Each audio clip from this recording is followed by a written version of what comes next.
จากลายว่าเสียงคนจากกลุ่มเหนือกลุ่มใต้ว่าคอยขอสาวบ่ได้น่าอายหมู่ของเหลือเกินเสียใจเต็มที่กลมหน้านี้ตั้งแต่คอนคืนบ่อยากให้หอดมืออื่นน่าอายคนเขาสิเว้าให้ขอลาพ่อแม่เก็บเอาแพ้กระเป๋าเสื้อผ้าอดกันในเดินน้ำตาเหมือนยาเฝ้าหลังออกลายหูบ่เจ้าของตอนนี้กำลังอับอายเสียหน้าเท่าแก่งทรายจึงขอไปตายดับหน้าดีกว่าเบิกอากลา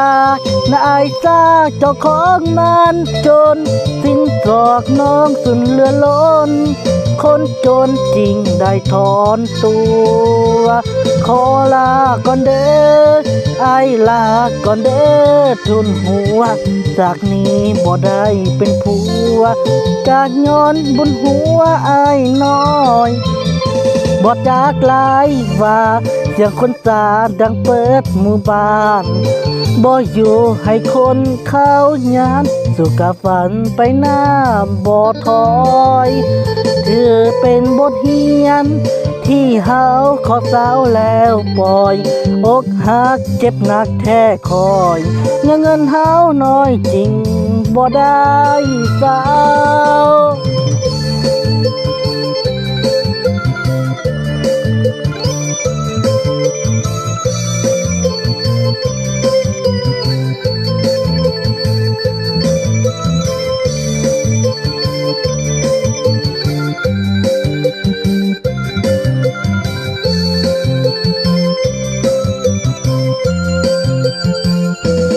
เปิดอากาศนายตาเจ้าของมันจนสิ้นศอกเขาสูงเลือกล้น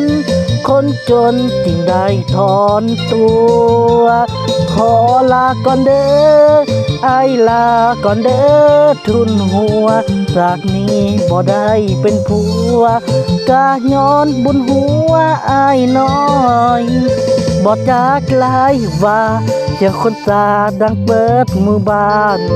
บ่อยู่ให้คนเข้ายานสู่กับฝันไปหน้าบ่ถอยถือเป็นบทเรียนที่เฮาขอสาวแล้วปล่อยอกหักเจ็บหนักแท้คอยเงินเฮาน้อยจริงบ่ได้สาว